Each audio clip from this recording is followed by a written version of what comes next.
Interessante como a música tem um poder.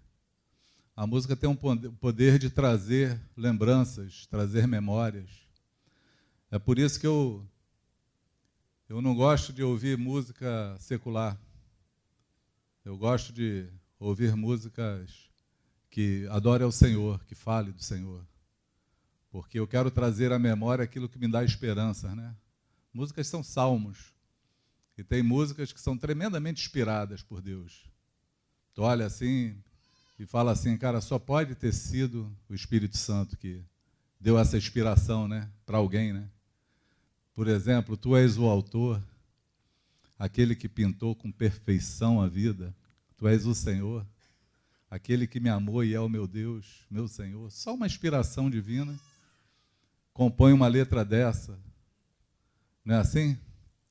Tem uma outra também que o dia que eu ouvi eu fiquei também impressionado, é o sol, a lua, estrelas e o mar.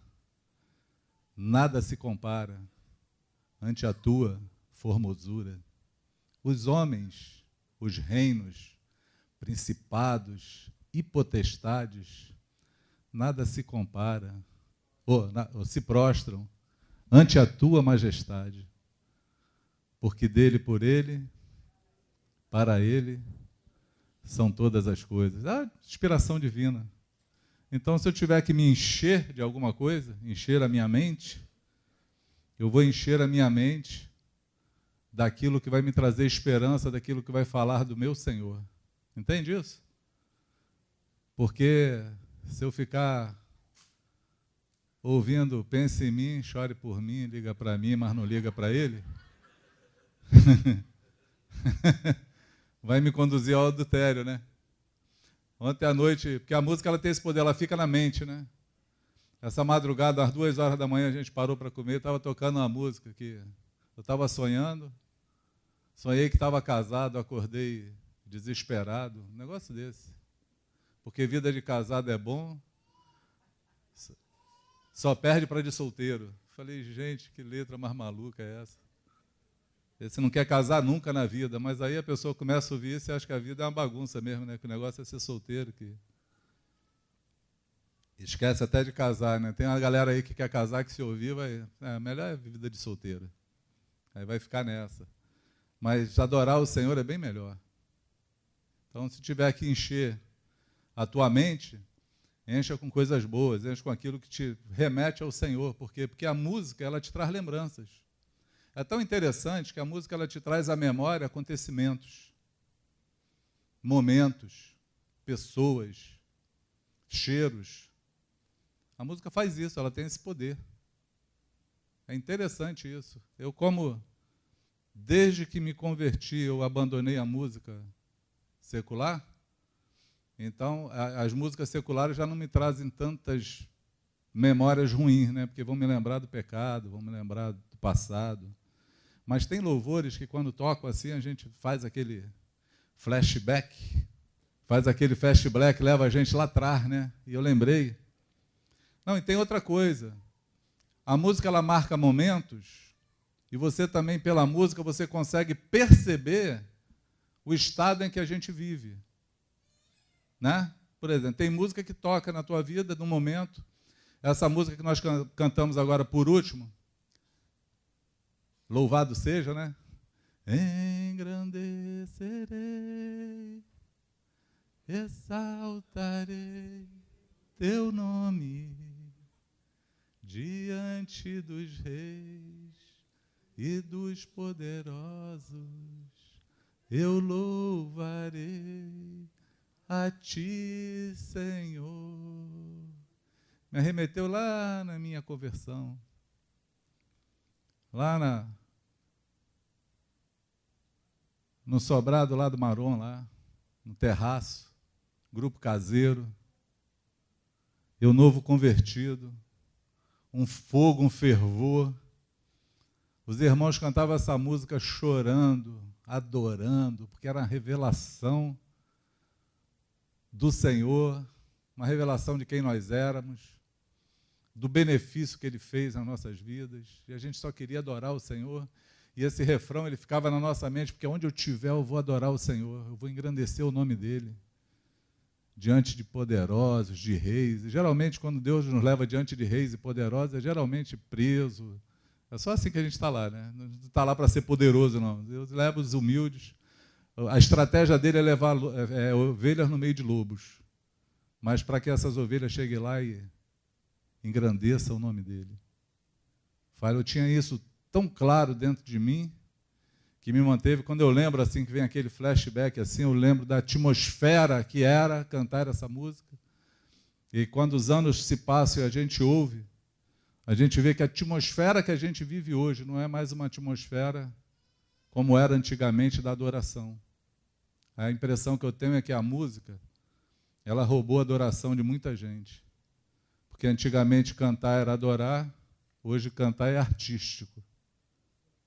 É a onda, então a gente perde o motivo que estamos louvando, cantando. Tem gente que nem sabe o que está fazendo. Não faz nem muito sentido as palavras que estão falando. Mas para aqueles que conheceram o Senhor, que querem adorar o Senhor, adora o Senhor com qualquer refrão.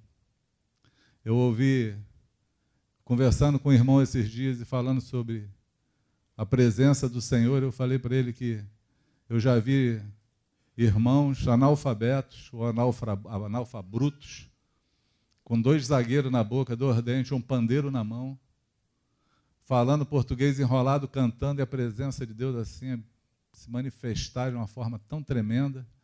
E ele falou para mim, mas isso não existe mais hoje. Eu falei, existe, Deus tem sempre os seus remanescentes. Amém? Sempre vão existir aqueles 7.000 que não dobraram os seus joelhos diante de Baal. Sempre vai ter alguém que tem fogo ainda dentro dele, porque se o Espírito Santo está sobre a terra, é porque ainda tem gente envolvida com ele, com o coração ardendo, querendo adorar, querendo fazer a vontade dele, querendo cumprir com o ID, querendo viver a vida em Cristo. Sempre vai ter. Embora alguns achem que o tempo passou, que esfriou, que não existe mais nada, eu queria te falar que Deus está presente, buscando ainda adoradores que o adorem em espírito e em verdade, e tem encontrado ainda adoradores, porque no meio desse mundão que a gente não sabe, não vê, no meio dessas milhares de pessoas, milhões de pessoas, bilhões de pessoas, tem muitos que se prostram ainda diante do Senhor e traz a atmosfera do céu aonde estão. Aonde estão? A atmosfera do céu. E é tão interessante isso, porque a gente que participa do encontro da igreja, nós podemos ter a atmosfera do céu quando tem um adorador. Um só adorador, ele faz isso. Ele cria a atmosfera. Nós temos, na verdade, aquilo que buscamos do Senhor. Consegue entender? A gente tem aquilo que busca. Nós não temos aquilo que não buscamos ou não temos expectativas. Daí é onde começa a minha... Eu fiquei meditando, essa semana eu tenho meditado, num capítulo 25 de Mateus. Não vou ler ele todo, porque ele é grande, mas eu vou falando as histórias, vocês vão lembrando. Pode ser assim? Você que não conhece, depois você pega em casa, abre lá Mateus 25, é um texto onde Jesus fala de 3 parábolas. Ele fala da parábola das 10 virgens, da parábola dos talentos, e depois ele fala da palavra do grande julgamento. Ele também fala em parábolas. É um capítulo que fala só de parábolas, ou parabolas, para aqueles que jogam futebol. Né? 3 parábolas que Jesus fala, que ele está falando sobre o mesmo assunto, basicamente. Ele está falando sobre que um dia ele vai voltar, um dia vai haver um juízo sobre nós, todos aqueles que somos chamados, que fomos revelados, que recebemos o Senhor. Nós temos que saber e conhecer que um dia todos os homens vão estar diante do tribunal de Deus. Todos vamos ser julgados.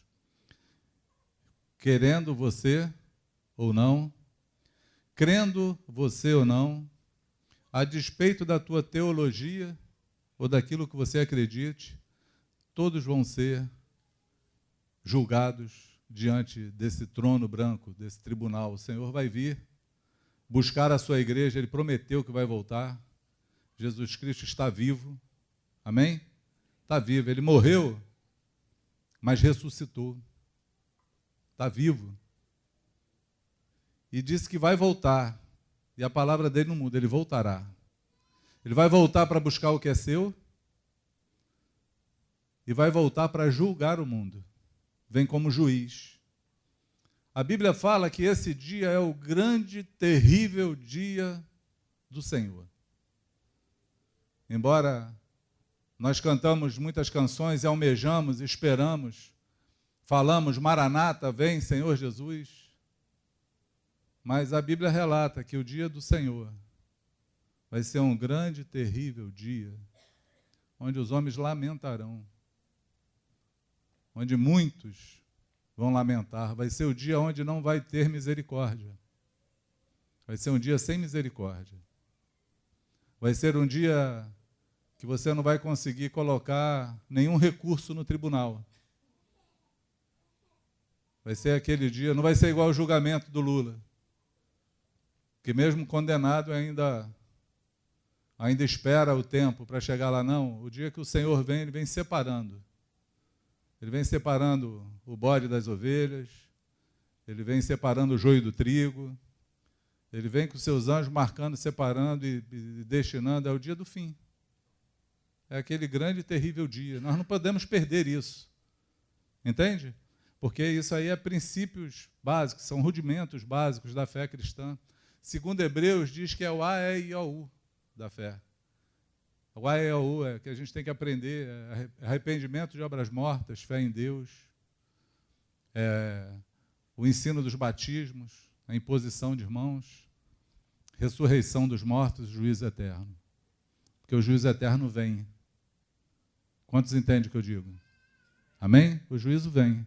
E nessa parábola, Jesus ele está instigando e falando para os irmãos em parábolas, são parábolas, mas ele está falando assim, olha, sejam prudentes, sejam vigilantes e façam aquilo que está destinado a vocês fazerem. Porque nós podemos ser prudentes ou negligentes, né? Ou imprudentes, né? Diligentes ou negligentes. Nós podemos viver a vida cristã como se nada acontecesse, ou como se o que nós vivemos não é verdade, ou como se sempre tudo vai bem, ou podemos ter aquela atmosfera do céu que eu falei, que a gente às vezes vê e saber que tudo que falamos e cremos é verdadeiro. É verdadeiro, de fato, é palpável, é tangível. E vai acontecer. É tangível hoje e vai ser até o fim. Entende o que eu falo? Não? Sim ou não? Então, Jesus começa falando numa parábola das 10 virgens. É uma parábola. Quando a gente ouve essa parábola, muita gente, a exegese, se eu não me engano é assim que fala, a exegese permite fazer várias interpretações daquilo que Jesus está falando. Né? Interpreta que, por exemplo, quem acredita que você não tem nenhuma possibilidade de não ser salvo, que ninguém perde a salvação, interpreta essa parábola como que tem 5 virgens que não eram crentes, nunca se converteram, nunca viram Jesus. Entende isso? Porque a fé deles não leva eles a isso. Mas, na real, o que Jesus está falando é assim, o reino de Deus pode ser comparado a 10 virgens que estavam esperando a vinda do noivo. Ele está usando uma parábola, fazendo uma analogia a algo que eles conheciam, que o judeu conhecia. Uma festa de casamento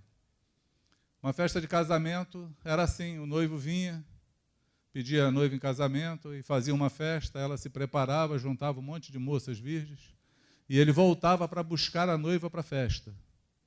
Então, como o judeu entendia disso, como era a festa de casamento, Jesus usou então a parábola para falar do noivo, que é Jesus, ele é o noivo, a igreja é a noiva de Cristo, não é isso? Paulo fala assim: eu preparo vocês como uma noiva, uma virgem imaculada para o seu noivo. Não é isso? Em Efésios ele fala assim: marido, amai vossas mulheres como Cristo amou a igreja e se entregou a si mesmo por ela. Para quê? Para santificar, para lavar pela palavra, para apresentar a si mesmo igreja gloriosa, sem mancha, sem mácula, sem rugas. Assim também os maridos devem amar a mulher dessa mesma maneira. Então ele está falando que Jesus está preparando a sua noiva para que ele possa recebê-la. E recebê-la sem mancha, sem mácula, sem ruga, sem defeito algum. A missão do noivo é essa. A missão do marido é a mesma, com a esposa. Ele tem essa responsabilidade. E aí Jesus também tem essa responsabilidade conosco. Por isso ele é bondoso, amoroso, compassivo, ensina, direciona, dá a segunda chance, né? Então, a gente consegue entender isso. Mas Jesus está falando sobre uma vigilância. Ele diz assim: haviam quantas noivas? Quantas virgens? Quantas? Haviam 10 virgens. Mas aí o que me leva a pensar são as proporções. Ele diz que 5 delas eram prudentes. E as outras 5 eram loucas, nécias. 5 prudentes, 5 loucas. É uma proporção de 50%. É uma proporção alta. Essa proporção para mim é alta. Por quê? Porque todas eram virgens. Jesus está falando que no meio da igreja, da noiva que ele está preparando, a metade pode ser muito louca. Pode ser uma metade comprometida, entendendo o que está fazendo, e os outros 50% nem aí para nada. Achando que a vida é a música do Zeca Pagodinho: deixa a vida me levar, a vida leva eu. Conhece, sabe o que vai acontecer, sabe que o noivo vem, estão lá no mesmo ritual, porém não tem nelas estofo, bagagem, preço. Não tem nelas isso. Ele fala assim: o noivo demorou. Diz que o noivo demorou a vir. E porque o noivo demorou, diz que todas as 10 dormiram. Fala assim: todas as 10 dormiram. Porque o noivo demorou, diz que as 10 dormiram. Isso é interessante você saber. Por quê? Porque o dormir, o não estar desperto, o não estar atento, o não estar vigilante, vai vir para todo mundo. Haverá uma dispersão, onde todos vão dormir, vão estar despertos. Vão estar dormindo, dispersos. Por quê, amados? Porque o noivo demorou a vir. E parece, quando a gente fala da volta de Jesus, que essa inércia nos acompanha. Por quê?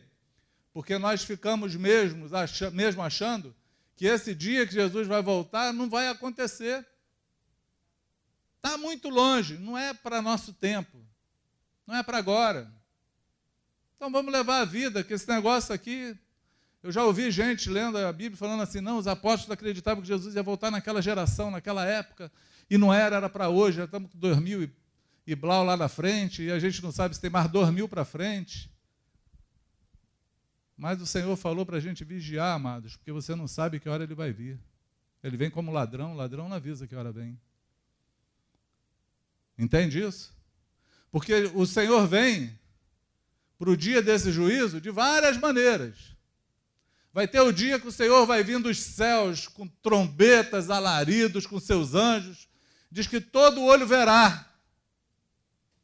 Ele falou que assim como o relâmpago que desponta lá no Oriente lá, e vai ser visto lá no Ocidente, assim vai ser a vida dele. Todo olho verá, ele virá. Amém? Ele vai vir encontrar com a sua igreja nos ares. Esse dia vai acontecer da volta de Jesus. Mas ele pode acontecer hoje na tua vida. Porque o que te leva para o juízo não é a volta de Cristo, é a tua inexistência na terra. Se você morre hoje, o dia chegou para você hoje. Se você morre amanhã, chegou para você amanhã. E aí, o deixar de ser diligente vai te custar caro. Compreende o que eu falo? Vai ter um custo alto. Por isso Jesus insiste para que nós sejamos o quê? Vigilantes. Porque você não sabe que hora vem. E quando ele está falando que você não sabe que hora vem, não está falando só da vinda dele. É que você não sabe que dia vai chegar a hora de você ser julgado. Então nós temos que ser prudentes. E aí diz que quando o noivo aparece, as 5 noivas que ele falou que eram prudentes, elas trouxeram, todas, as 10 noivas trouxeram lamparinas e tochas. Todas elas trouxeram. Todas elas tinham óleo. Todas tinham óleo. O óleo, na parábola que Jesus fala, representa o Espírito Santo. Representa a unção do Senhor. Em toda a Bíblia que você lê, de Gênesis a Apocalipse, vai fazer menção do Espírito Santo, da unção de Deus, da manifestação de Deus, através do óleo. Nós oramos por enfermos e às vezes usamos óleo. Tem gente hoje, por exemplo, a gente orou e não ungiu com óleo. É possível que algum religioso vá embora, pô, oraram por mim, mas nem passaram o óleo ungido. Não vai dar muito certo essa oração. É porque não é o óleo que é ungido, o óleo é para ungir. Entende? O óleo é óleo. É um símbolo. Ele simboliza o Espírito Santo, não tem nada de especial nele. A não ser que a gente queira vender ele, arrumar um dinheirinho. A gente vai falando, não, o óleo da unção, foi lá em Jerusalém, a gente ungiu, misturou com o pó da cruz, e aí vai curar a espinhela caída, bico de papagaio. Aí passa o óleo que vai resolver a tua vida. Aí deixou de ser Jesus, passa a ser o óleo. O óleo é que tem poder. Mas não, o óleo é para ungir. O óleo é um símbolo. Amém? Diz que a unção de Deus, ela quebra o jugo e despedaça o peso dos ombros. É o Espírito Santo que vem sobre você. Eu ouvi uma frase que eu sempre avaliei ela assim, e acho que ela é muito verdadeira. A salvação é de graça. Fala para mim assim, bem alto para acordar quem está do teu lado. A salvação é de graça. Isso aí. A unção tem preço, ela custa caro. A unção tem preço, tem dedicação. Nós temos do Senhor aquilo que nós buscamos dele. Você tem aquilo que você se interessa, busca e prioriza. Entende?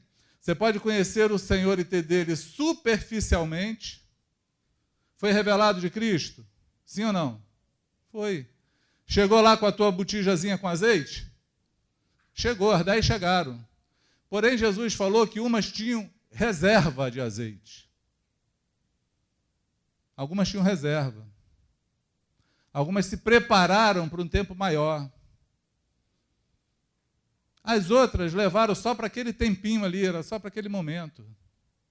Eu vejo isso na vida de várias pessoas que só tem a presença do Senhor, só fala do Senhor na hora que está no meio dos relacionamentos, na hora que está no meio da igreja, na hora que está no meio das reuniões. Ouve uma palavra, parece que a reunião de domingo é aquele carregador de bateria. Né? Chega domingo, ouve uma palavra, ou encontra no grupo caseiro e sai de lá abençoado, e glória a Deus. E aí esquece da vida, e aí vai morrendo, vai vivendo no meio dos... Está igualzinhozinho por lá fora, não pensa, não ora, Deus não está nem aí. Quando chega domingo, já chega aqui quase morrendo, assim. Chega arrastado, assim, carregado, com soro ligado no braço, aí ouve alguma coisa, dá outra recarregadinha, vamos nessa. Jesus está falando que tem que haver um investimento em você. Ele pagou o preço, agora existe o teu investimento. Jesus fala lá em Mateus 7, ou em Lucas 6, eu gosto mais do texto de Lucas 6, que fala que aquele que ouve a sua palavra e pratica é como aquele homem que cavou profunda vala numa rocha e lançou os alicerces.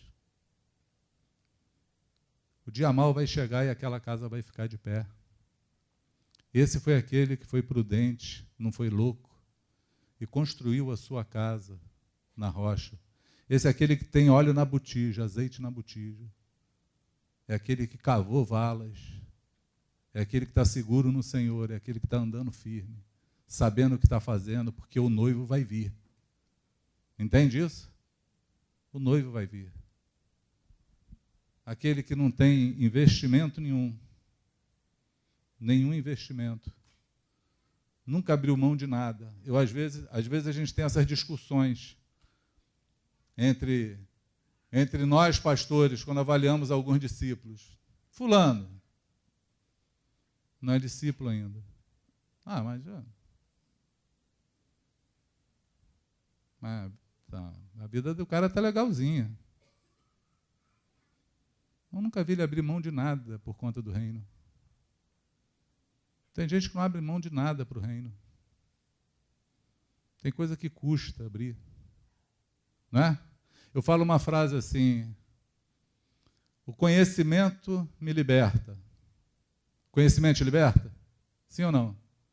Jesus falou: conhecereis a verdade vos libertará. Conhecimento é uma bênção, ele liberta você. Mas e o amor? O amor escraviza. Tem gente que não gosta dessa frase, mas é a pura verdade. O conhecimento diz para mim, pegar um texto de Romanos lá, 14. O conhecimento diz para mim que beber vinho não é pecado. O pecado é se embriagar. Isso é conhecimento, é libertador, não é? Tem gente que acha que provou um vinho, pequei. Mas aí eu conheço, olho para a Bíblia, conheço que a palavra me fala que o pecado é se embriagar, não é beber o vinho. Por isso é libertador. Mas o meu irmão, que congrega comigo, que vive comigo, ele acredita que é pecado, ele não tem esse conhecimento. Para ele é pecado. Aí eu bebo vinho e faço ele pecar, porque aí ele me julga. Ou então ele vai querer beber porque me vê bebendo e macula a própria consciência dele, aí ele peca contra Deus, que para ele é pecado. Aí o que acontece? Por conta do meu amor por Jesus e por ele, eu não bebo vinho. Porque eu posso abrir mão de beber vinho. Entende isso? O conhecimento me libertou, mas o meu amor me limitou. Paulo deixa isso escrito, está lá em Romanos 14, depois se você quiser ler, ele fala assim: se comer carne e beber vinho escandaliza meu irmão, nunca mais eu como carne, nunca mais eu bebo vinho. Nunca mais. Porque o amor faz isso comigo. Quanta gente você conhece sem amor? Porque esse amor vai enchendo a tua vasilha de óleo. Vai respaldando. Vai abrindo mão. Entende isso? Aquilo que eu abro mão por conta do reino, vai me mantendo com um estoquezinho, vai me deixando mais fortezinho, porque quando meu Senhor voltar, eu vou ter óleo para esperar. Eu não vou precisar sair para comprar óleo, procurar em algum lugar, achar, quando voltar a porta está fechada. Entende isso? Quem me entende? Outra parábola que Jesus fala é a parábola das 10 virgens. Então, vamos anotando? Então, anota aí. Eu preciso ter reserva de óleo. Como é que eu faço isso? Amando, me dedicando. Você precisa, amados, de proximidade com Deus. Você precisa de tempo de oração. Você precisa de tempo de leitura. Você precisa conhecer o Senhor. A fé vem pelo ouvir. E o ouvir vem pela palavra do Senhor. Jesus conhecia a palavra. Ele conhecia. Na tentação, ele foi tentado pela palavra. O diabo usou a palavra, mas ele conhecia a palavra. Entende o que eu falo? Conhecimento, a gente precisa de conhecimento. Conhecer o Senhor. Precisa conhecer lendo? Precisa, mas precisa conhecer também, ser achado nele, nos teus sacrifícios. Paulo fala isso. Filipenses 1, Paulo fala assim, aquilo que eu tinha como lucro, como ganho, eu reputei por perda, como lixo, como esterco. Para quê? Para ser achado em Cristo. Para ser conformado segundo as suas tribulações, lutas, perseguições, sofrimentos. Para ver se de alguma maneira eu consigo chegar à ressurreição dos mortos. Aí ele fala, irmãos, eu não digo que tenha alcançado. E ele fala isso 2 vezes. Eu não julgo ter alcançado. Pô, tu ouve um apóstolo do gentil falar que ele não alcançou? Te anima? Hein? A mim me anima. A mim me anima, tem que te animar isso. Não é desanimar. É porque o que nos desanima é olhar para as pessoas e falar assim, cara, eu nunca vou ser santo como aquele. Para mim não tem jeito. Aí a frouxidão espiritual entra na tua vida. Larga a mão de ser frouxo. O reino de Deus não é para covarde, é para corajoso. O reino de Deus é para macho. Jesus nos chamou ninguém sem coragem. Ele chamou os fracos, mas sem coragem não. Que ele chamou no querer. Quando eu vejo o apóstolo gentil falando que ele não alcançou, isso me anima, porque então dá a esperança para mim, eu também não alcancei. Estamos todo mundo no mesmo barco. O que ele está fazendo? Eu esqueço das coisas que para trás fico e prossigo para as que estão diante de mim. Para o alvo da suprema e soberana vocação de Deus em Cristo Jesus. Então, o que eu vou fazer? A mesma coisa que ele. Vou olhar para o meu alvo e vou perseguir o alvo, porque se ele estava perseguindo, eu também posso. Entende isso? Sim ou não? Então vamos perseguir o alvo. Precisamos disso, necessitamos disso. Tem que ter café no bule, tem que ter azeite na lamparina, tem que ter mantimento dentro de você. Pedro diz que nós somos dispenseiros de Deus. Dispenseiro é onde bota dispensa, onde bota comida. Dispensa da tua casa é onde tu bota comida para fazer. Quando tu abre a dispensa e não tem nada, morre de fome. Quando Pedro fala que nós somos dispenseiros de Deus, é porque vai haver alimento dentro de nós. Tua vida tem que ter experiência com Deus, vida com Deus, dedicação com Deus, abrir mão com Deus. Você tem que ter as tuas renúncias. Então, isso aqui, por causa do Senhor, eu não faço. Isso aqui, por amor a Jesus, ao meu irmão, também não faço. Entende isso? Eu descobri que tinha que ir no médico há uns anos atrás. Eu tenho uma fé comigo. Qual é a minha fé? Eu não vou a médico. Eu acho assim, vou falar como pode me chamar de ignorante. A minha esposa fala que eu sou ignorante, então você pode falar. Ela já abriu a porta. Eu penso assim, todo mundo vai morrer. Um dia, todos nós. Todos nós vamos morrer um dia. Eu acredito que se eu tiver uma enfermidade, o Senhor vai me curar. Amém? Vai me curar. Se Ele não me curar, melhor é estar com Cristo do que estar aqui sofrendo nesse perrengue. Melhor é estar com o Senhor.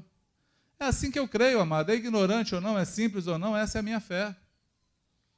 Aí um dia, nessa discussão de procurar médico, não procurar, de estar passando por limitações ou não, o Espírito Santo me levou a pensar nas pessoas que me amam.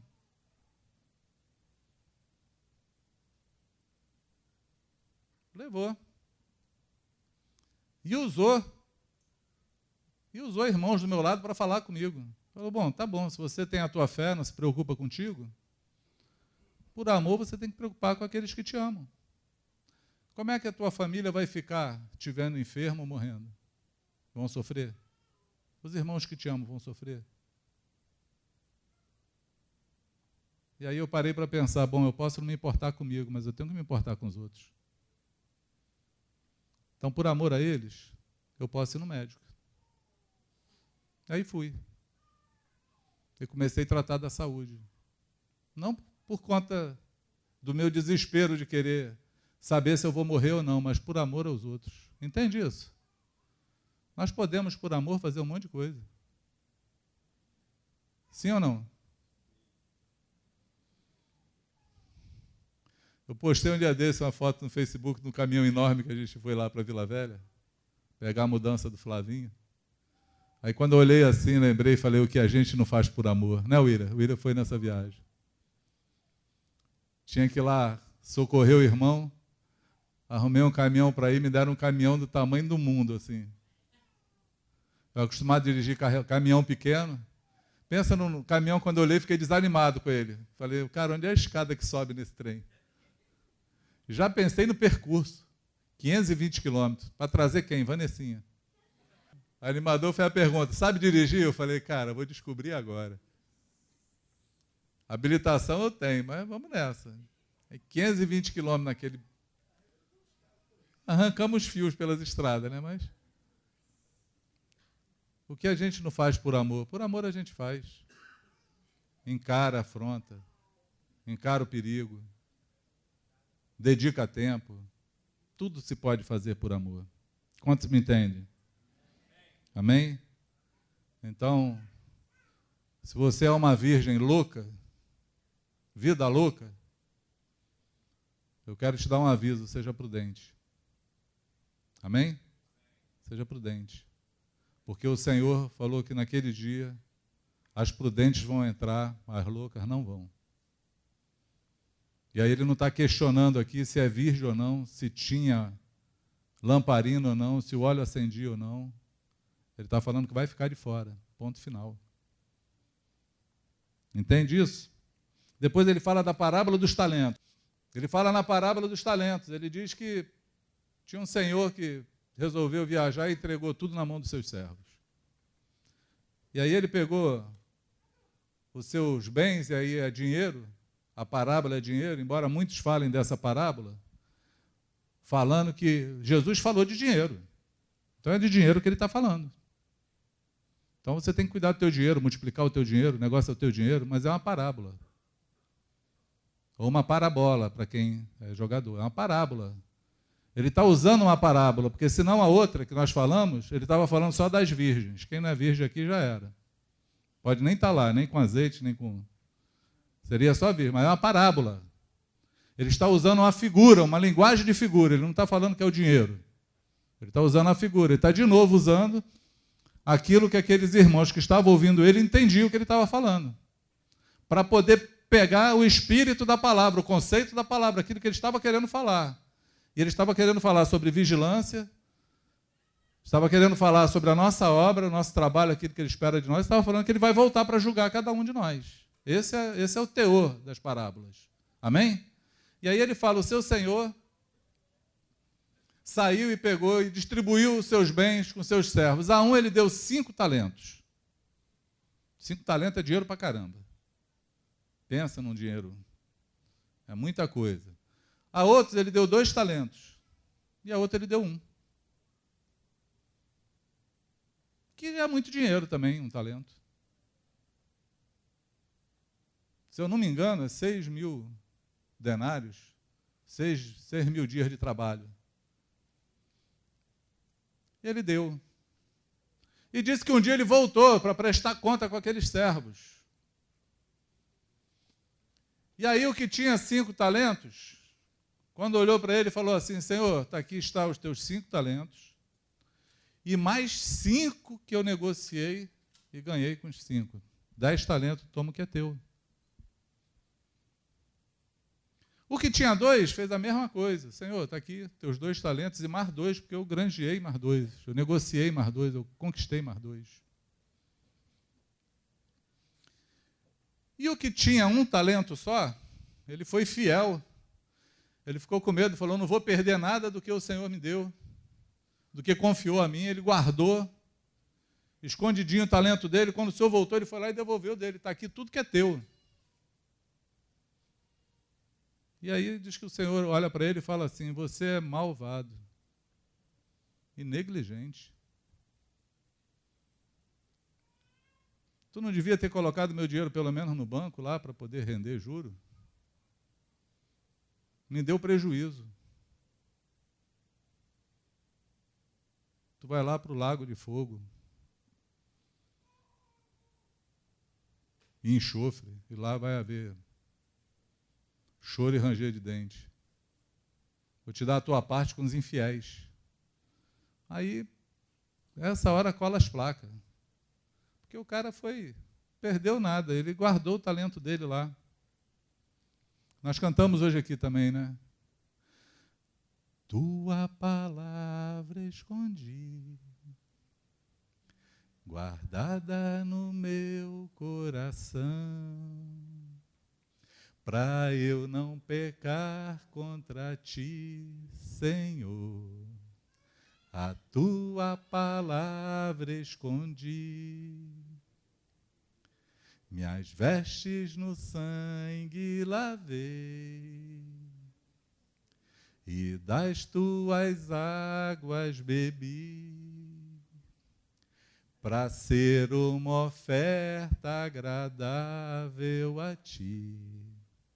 Minha vida a ti consagrei.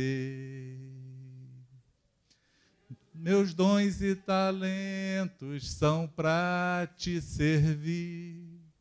Meus dons preciosos são teus. Não vejo razão da minha vida sem ti. Tu és meu Senhor e meu Deus. Assim como o fogo refina o ouro, vem tua obra em mim completar, até que o mundo possa ver tua glória em meu rosto brilhar. Até que o mundo possa ver tua glória em meu rosto. É outra música que só o Espírito Santo para inspirar alguém para fazê-la. Né? Quando os meninos cantaram, vocês sabiam que música era. Ainda bem que vocês conhecem a letra. Mas todos nós recebemos talentos, graça de Deus, dons. Todos nós temos uma função no corpo. Todos nós. Paulo considera a igreja um corpo humano. E ele fala, se você abrir, não sei se é Coríntios ou não é Coríntios 12. Ele está falando sobre os complexos de inferioridade, de superioridade. Ele está falando que o corpo tem muitos membros, né? Nem todos os membros têm a mesma função, mas todos pertencem ao corpo. Todos pertencem ao corpo. Paulo fala que aqueles membros do nosso corpo que são mais indecorosos, nós damos mais honra a esses. E aí ele fala lá sobre o complexo de inferioridade, superioridade, ele fala, bom, o pé não pode dizer porque eu não sou cabeça, eu não sou do corpo. Tampouco, o olho não pode falar para a mão, eu não preciso de ti. Não pode se achar superior. Por quê? Porque todos fazem parte do corpo. E diz que Deus distribuiu os membros no corpo de Cristo da maneira que lhe aprouve. Alguns têm funções que aparecem, né? São visíveis. A gente é assim, ninguém anda com a cara escondida na rua. Então o teu rosto aparece. Outros têm funções que não aparecem, trabalham no teu corpo, mas você nem vê. Mas quais são as dificuldades? Que cada membro tem uma operação, tem um trabalho para fazer. É um talento que ele te deu. Você imagina, amados, como é ruim você ter uma mão que não funciona? Você tem um corpo defeituoso, é ruim. Tuas pernas não funcionam. A gente só sente falta de alguma coisa no corpo quando ele dá problema. Não é assim? Você sabe que você tem fígado quando alguém fala para você, está com gordura. Tem que fazer uma dieta, fazer não sei o quê. Eu nem vi esse cara, nem sei se ele é gordo ou magro. Mas ele, quando começa a dar problema, você começa a saber que está dando problema. Porque é assim. Toda parte do nosso corpo que é inoperante, que não funciona, vai dar trabalho. É ruim para nós. Deus vê assim também. E o que Jesus está falando aqui é justamente isso. A palavra dessa parábola, a chave é negociar e até que eu volte. Jesus fala isso, olha, negociar e até que eu volte. Ele te deu dons e talentos para quê? Para serem negociados até que ele volte. O Senhor não investe nada aonde não dá lucro. Entende isso? Ele não errou quando ele encontrou você. Ele não fez uma escolha errada quando ele te escolheu e te deu a graça dele, a revelação de Cristo. Ele não errou, não. Ele sabe exatamente quem você é. Ele sabe exatamente o conteúdo que você tem. E essa tua graça, ela tem que produzir graça em outros. Nós fomos chamados para abençoar outras pessoas. A bênção que está sobre nós diz: em ti serão benditas todas as famílias na face da terra. Amém? Você é parte fundamental e importante na obra de Deus sobre a terra, no corpo de Cristo. Por quê? Porque você faz parte dele. E se você quiser simplesmente se preservar, falar, não, eu vou servir o Senhor, vou ficar na minha santidade em casa. Se fosse isso que Deus quisesse, vamos supor que essa fosse a vontade dele, que você fosse muito santo, ficasse em casa só orando, ralando teu joelho, lendo a palavra para ser entendedor de todos os mistérios da Bíblia, para falar legal e não saísse de lá para produzir nada. Eu queria te falar que o dia que você encontrar, ele vai falar para você assim: servo malvado e negligente. Você me deu prejuízo.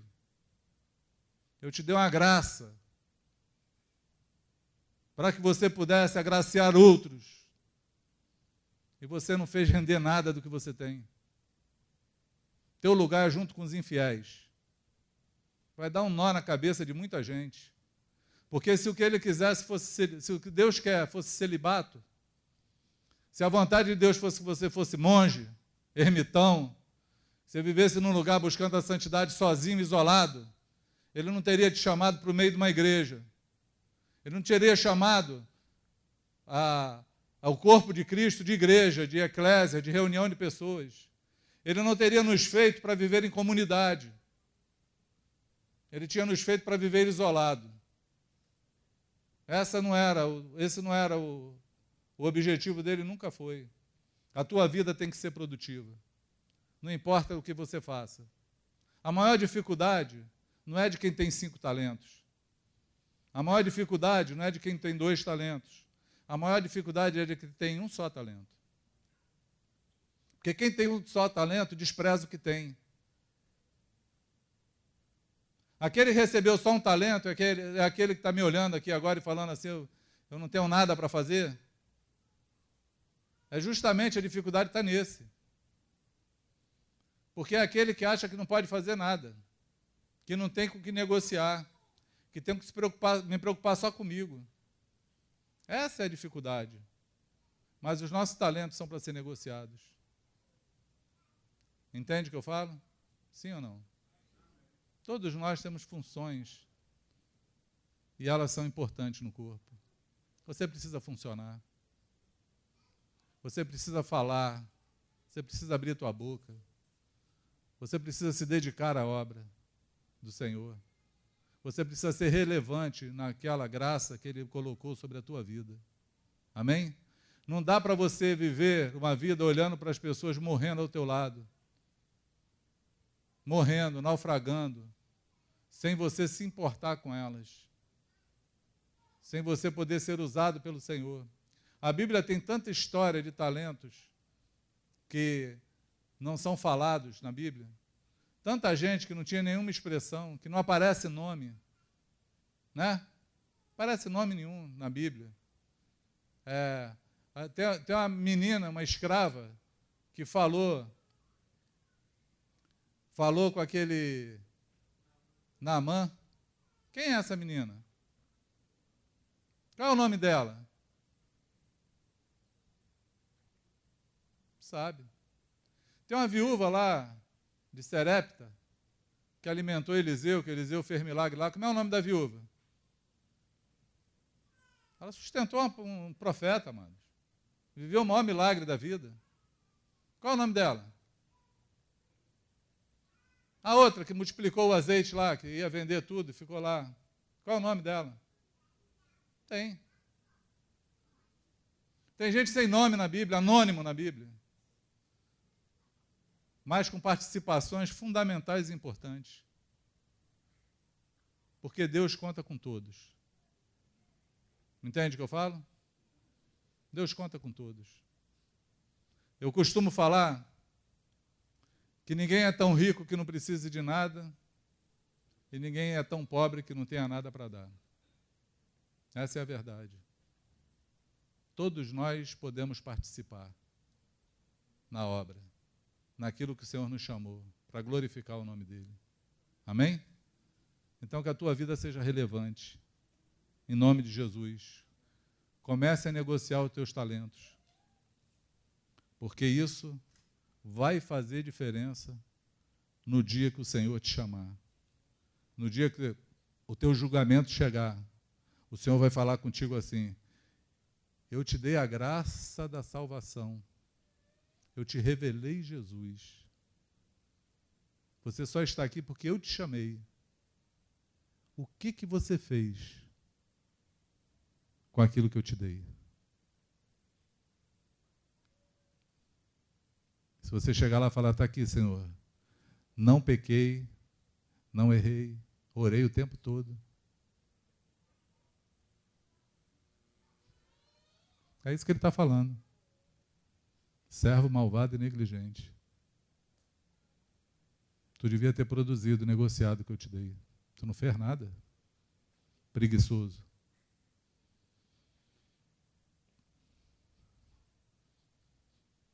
Só pensou em você? Só olhou para o teu umbigo? No céu não é lugar de egoístas. Você não vai encontrar egoístas lá em cima.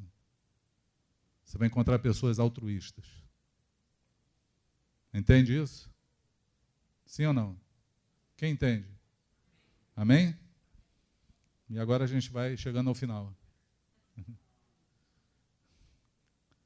Jesus fala sobre o dia do grande julgamento. Esse eu vou ler com vocês. Mateus 25, 31, ele diz assim: quando vier o Filho do Homem, na sua majestade, e todos os anjos com ele estarão, e todos os anjos com ele, então se assentará no trono da sua glória. E todas as nações serão reunidas na sua presença, e ele separará uns dos outros, como o pastor separa dos cabritos as ovelhas. E porá as ovelhas à sua direita, mas os cabritos à sua esquerda. Então dirá o rei aos que estiverem à sua direita: vinde, benditos de meu Pai, entrai na posse do reino que vos está preparado desde a fundação do mundo. Porque tive fome e me deste de comer, tive sede e me deste de beber, era forasteiro e me hospedastes, eu estava nu e me vestistes, enfermo e me visitastes, preso e foste me ver. Então perguntarão os justos: Senhor, quando foi que te vimos com fome e te demos de comer? Ou com sede te demos de beber? E quando te vimos forasteiros e hospedamos, ou nu e te vestimos? E quando te vimos enfermos ou presos e fomos te visitar? O rei respondendo lhes dirá: em verdade vos afirmo que sempre que o fizestes a um desses meus pequeninos irmãos, a mim o fizestes. Então o rei dirá também aos que estiverem à sua esquerda: apartai-vos de mim, malditos, para o fogo eterno, preparado para o diabo e os seus anjos.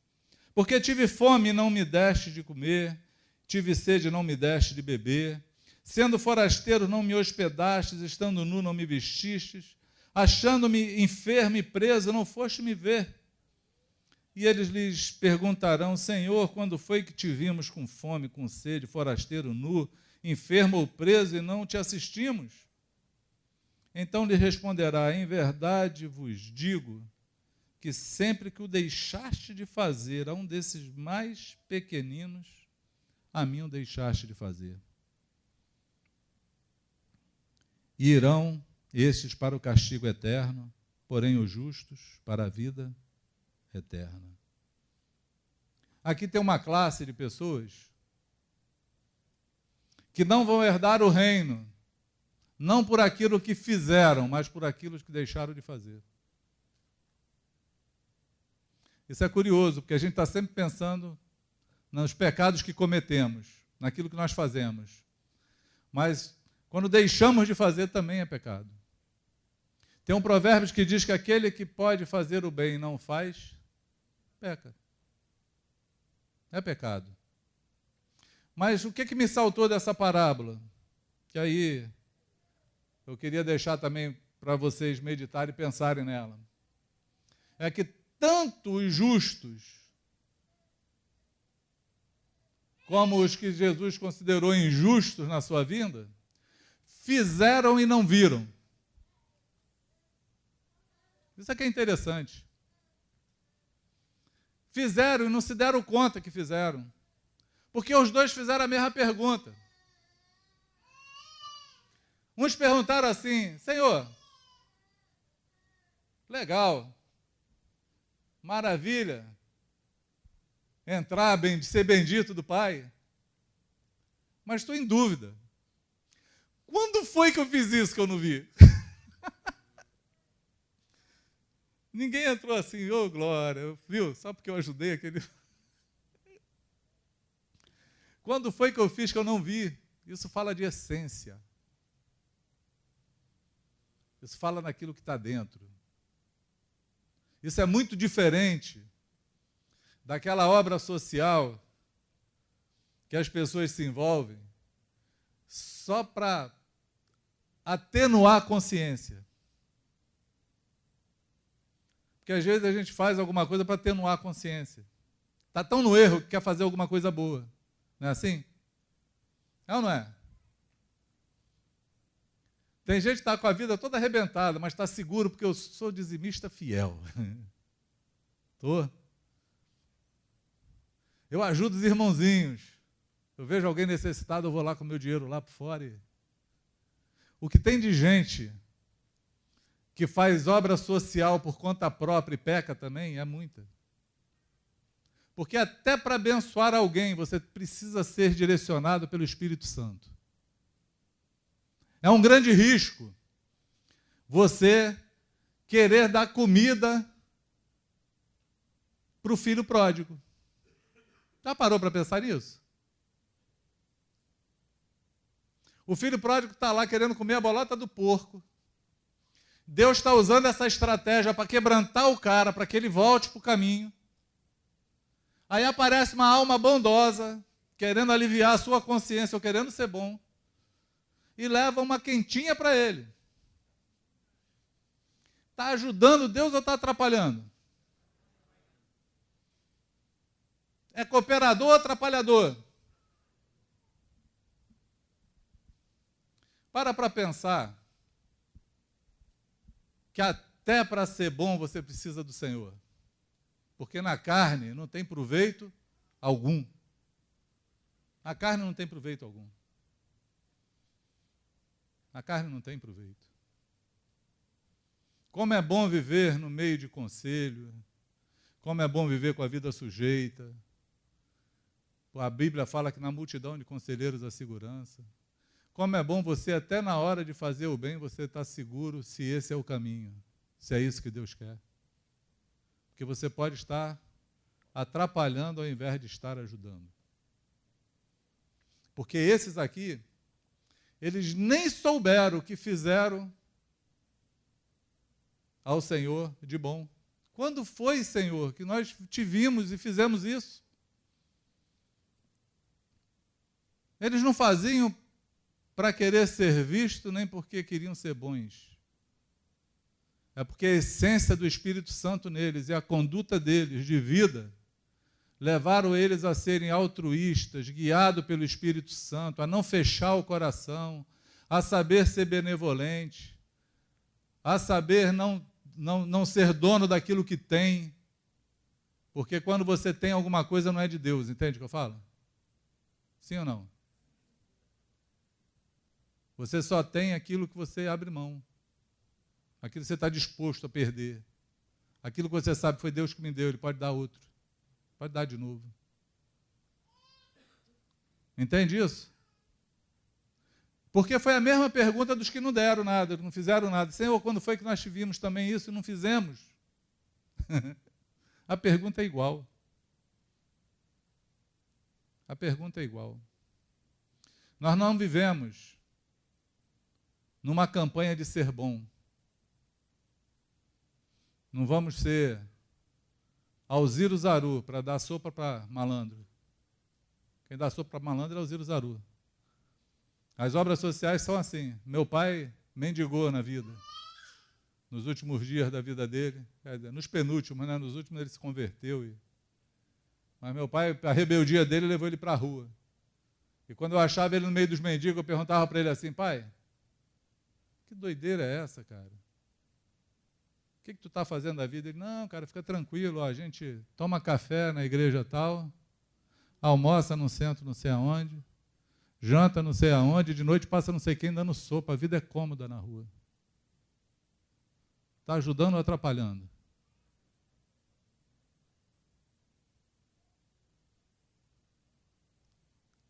É a maior dificuldade, amados. Ser guiado pelo Espírito Santo. Tem um ditado mundano que diz, de boa intenção o inferno está cheio. Mas tem muita gente fazendo, de verdade, um monte de coisas na boa intenção, mas não guiado pelo Senhor. Não orando, não conferindo, não perguntando.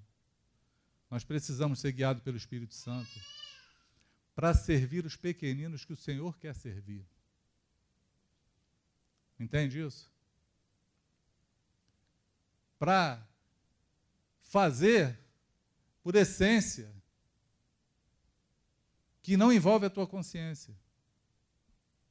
Envolve o que você é. Eu vou dar uma explicação para vocês. Eu vou tentar falar isso, porque esse aqui foi o ponto que eu falei, cara, como é que eu vou falar esse negócio?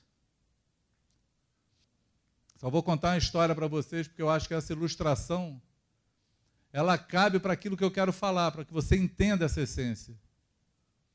Porque eu fico pensando assim, tem coisas que a gente sabe, sente, faz, mas não consegue explicar. Porque não dá para, não é apostilado, não dá para você criar um ensino, apostilar o negócio para que alguém leia, apostile e faça. Porque a vida ela é vivida. Né, Gessé? A vida ela é vivida, não é assim?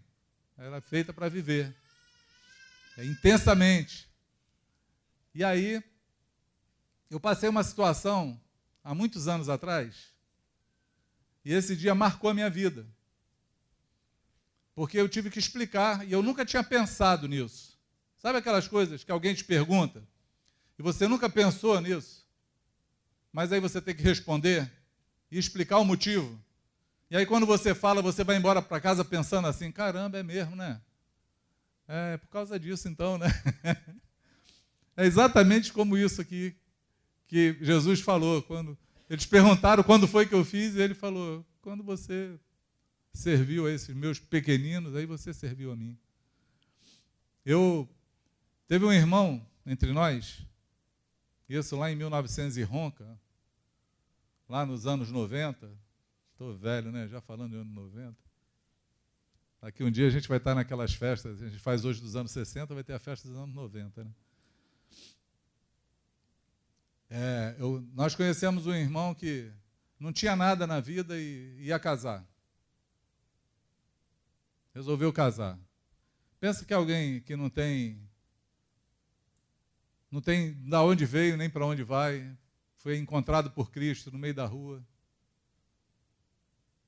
E aí resolveu casar e nós nos envolvemos para fazer o casamento dele.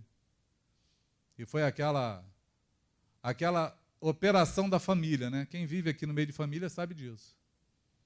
O irmão não tinha nada, mas aí a família se mobiliza.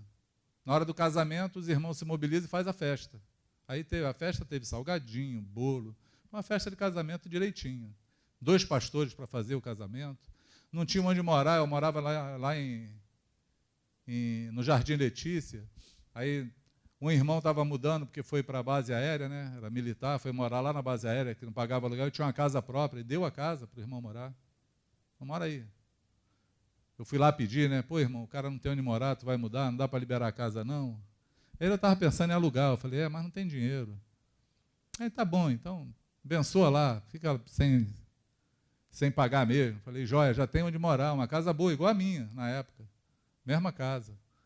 E aí bota o irmão lá para morar, tinha uma filhinha pequena. E aí passam 3 meses, um dia entra a esposa lá em casa chorando, desesperada, fazendo aquele estardalhaço, aquele escândalo, de manhã cedo. E a gente sem entender nada, o que foi? E ela fala assim, meu marido, eu estou grávida, meu marido me obrigou a fazer um aborto, me passou um remédio, me obrigou a ir na farmácia tomar umas injeções. E eu cedi, fui, acabei de tomar as injeções, só que na hora que eu tomei as injeções, me veio um desespero de pecado, de dor na consciência, de que não devia ter feito isso, mas agora eu já tomei, agora eu quero me morrer, quero me matar. Aí foi aquele choque.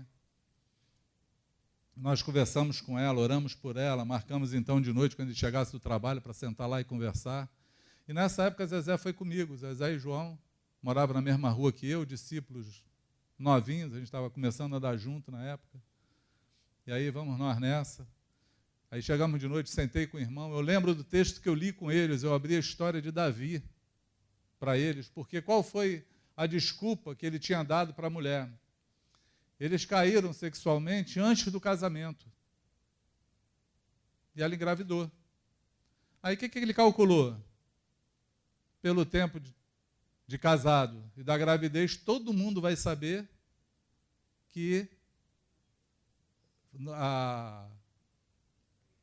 a data foi antes do casamento. Vão saber que a gente pecou. A merenda foi antes do recreio. Isso aí. Obrigado, Luciano. O Luciano também me ajuda. E aí, eu abri o texto lá de Davi e falei, cara, tu fez igual Davi. Para encobrir o teu pecado, se tornou assassino. Davi fez isso também. Mas, se teve jeito para Davi, vai ter para você também. Se arrepende disso. Coisa ruim que você fez.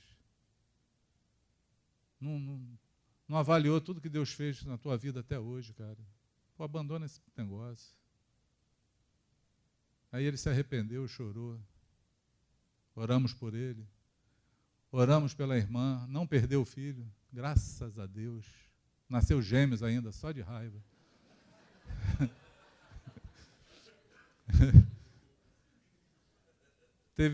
Pensa, nós oramos assim, eu lembro também, nós oramos, Senhor, essa injeção que essa irmã tomou hoje não vai ter nenhum efeito no corpo dela, tira dela agora.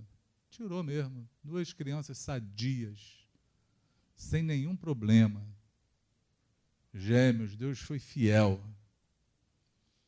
E aí, saí dali, da oração, pensa num cara feliz da vida. Eu era novo, estava começando a reunir gente na minha casa. Era aquele tempo que eu falei dessa música aqui, eu estava novinho ainda. Durval me conheceu nesse tempo, né, Durval? Novo convertido, cabeludão, blusa de viscose, pulseira de ouro, ainda era todo malandrado. Ainda bolsa atravessada, aquela mamãe sou polícia, todo cheio de sequela ainda para abrir mão. Mas eu saí naquele dia dali assim, tão gratificado, eufórico com Deus, por ver a relevância daquilo que Ele fez, por ver os irmãos arrependidos, por a gente ter orado, pela certeza que Deus ia guardar aquela criança no ventre da mãe. Eu saí assim, cara, eu saí pisando nas nuvens daquele lugar. Tipo assim, caramba, que negócio bom. É poder cooperar, ser relevante na vida das pessoas. E quando eu cheguei na calçada, Zezé estava comigo assim, Zezé olhou para minha cara, ela é muito sanguínea, né? Ela botou a mão na cabeça assim, lá de fora e falou assim: Cidinho, em nome de Jesus, me explica que eu não estou entendendo nada. E aí eu falei: está entendendo o quê, gente? Ela: eu vi tudo que você fez. Eu vi a tua dedicação, o teu empenho, desde quando você conheceu esse casal até hoje, e o que eles pagam, o retorno deles é isso? Eu estou aqui querendo matar eles. Estou com raiva. E você está feliz. Eu quero entender. Assim mesmo. E aí eu fiquei olhando assim para ela, eu tinha que pensar rápido para responder. Falei: eita, eu estou com um problema pior do que o da irmã que está lá dentro. Mas aí, aquelas inspirações, ou inspirações, que eu sei que é o Espírito Santo que traz, que fala, eu olhei para ela assim, na rua, aquela rua, qual era o número? Rua 3, Rua 4? Não, 5, Rua 5, era a rua que a gente morava. Isso aí. Na Rua 5, ali na Rua Jacinto de Oliveira, ali em Campo Grande, no Jardim Letícia, na calçada da casa dela, eu falei: Zezé, eu vou te explicar, eu vou te ensinar uma coisa hoje. Eu vou te dar uma lição hoje, ensinar uma coisa, para que você nunca mais esqueça. Nunca mais. Eu quero que você aprenda, mas aprende comigo. Aprende comigo. Falei: se eu tivesse feito qualquer coisa para esses irmãos, eu ia estar igual a você. Eu ia estar desesperado agora, porque eu ia esperar o retorno deles. Eu ia estar frustrado. Mas eu não fiz para eles.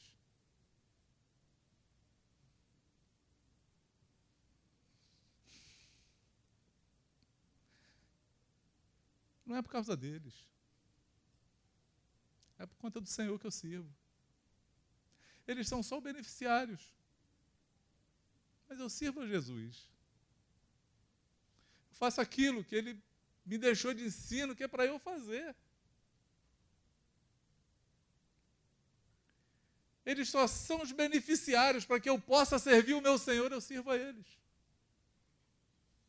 Aí logo a recompensa eu espero de quem? Do meu Senhor. Eu não vou esperar a recompensa dos homens, porque não é para eles.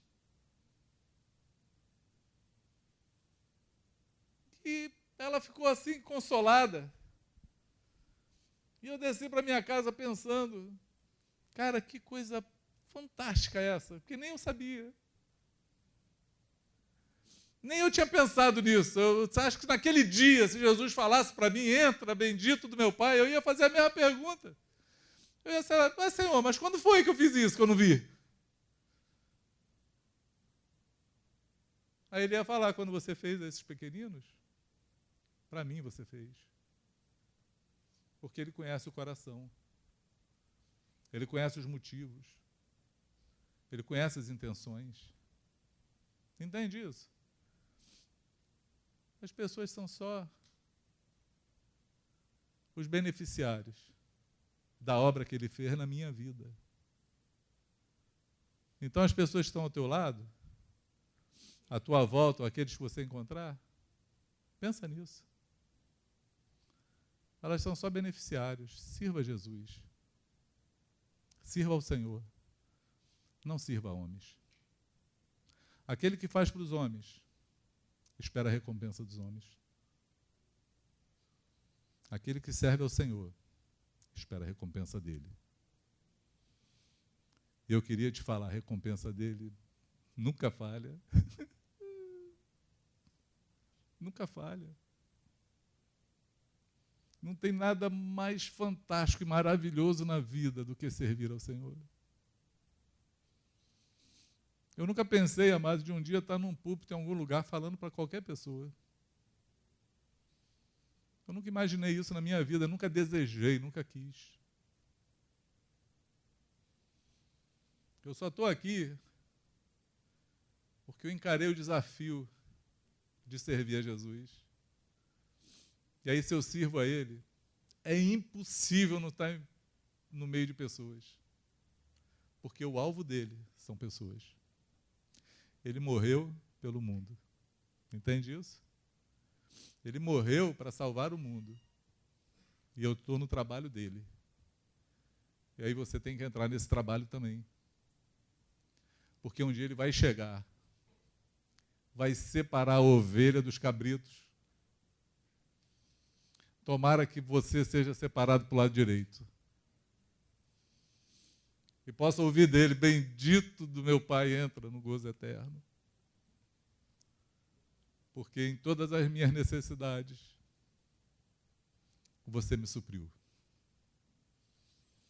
Você supriu as minhas necessidades, não foi a das pessoas. Foram as minhas necessidades. Se você suprir a das pessoas, você vai ter que ir atrás das pessoas. Mas se você suprir a dele, vai ser dele que você vai receber. Quantos podem dizer amém? Podemos orar? Vamos ficar de pé?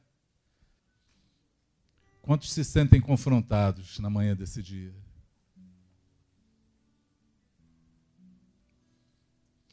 Quantos querem derramar o coração diante do Senhor?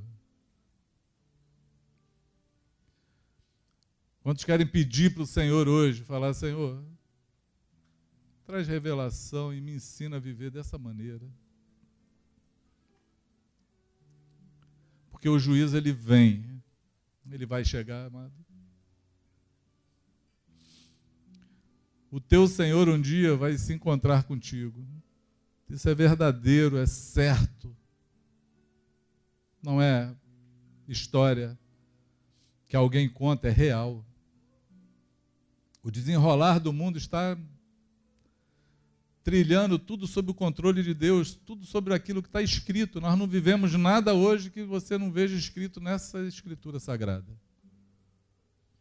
Está tudo conforme o planejado. Nós precisamos fazer a diferença. Precisamos voltar ao Senhor. Precisamos nos posicionar no primeiro amor. Precisamos saber a quem servimos.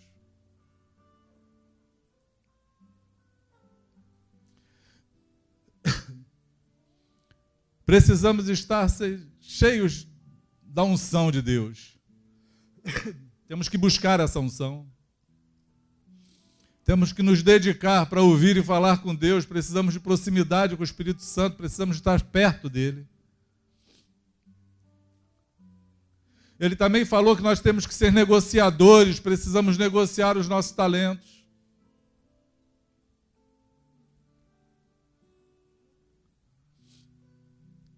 E ele termina falando que nós precisamos servi-lo de fato, a ele. Não aos homens, mas a ele. Que o Espírito Santo possa falar ao teu coração na manhã desse dia. Que essa palavra entre no teu coração de maneira a criar um impacto dentro de você e abrir os teus olhos para que você consiga enxergar a dimensão espiritual e tenha sede e ansiedade por essa atmosfera espiritual, para que você viva nela.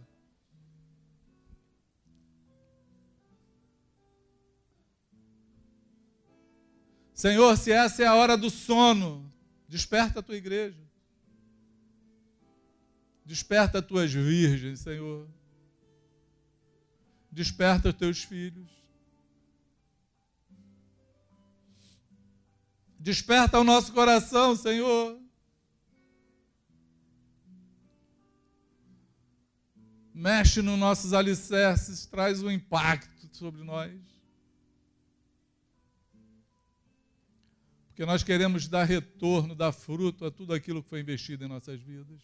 Faz assim, Paizinho. Faz assim em nome de Jesus. Em nome de Jesus. Se você está aqui hoje, mas se sente desviado, se sente longe, se sente perdido, se sente dormindo, se Se você sente que você enterrou os teus talentos, se você sente que você está com a tua botija sem óleo, está na sonolência, no sono, na letargia, eu queria te falar que você hoje, nessa reunião aqui, exatamente aqui onde você está, porque o Senhor está aqui, você pode se reconectar. Nós queremos orar por você. Nós queremos fazer um chamado a vir se esquentar nessa fogueira, a vir encher a tua botija com óleo, a vir comprar óleo enquanto ainda tem para vender. Você pode vir aqui para pedir ao Senhor: Senhor, me ensina a negociar o meu talento. Eu até agora achava que eu não tinha nenhum, mas se eu tenho, eu quero saber agora o meu talento, eu quero ver o meu talento. Eu quero ser útil nas tuas mãos. Você pode vir aqui também. Nós vamos orar por você. E se você quer aprender a servir ao Senhor e não aos homens, amados, se você quer essa essência, que essa essência entre dentro de você, e eu tenho certeza que é fruto do Espírito Santo, é o conjunto dessa obra. Dá um passo ao Senhor. Um passo ao Senhor. Você pode também vir aqui na frente. Se o Senhor está falando contigo, eu desafio você a sair do teu lugar. Eu desafio você a dar um sinal para o Senhor, falar: Senhor, eis-me aqui. Eu sou um desses, Senhor. Eu preciso. Pode vir, amado. Tenha vergonha, não. Seja hoje um dia de despertamento na tua vida. Em nome de Jesus. Em nome de Jesus. Amém?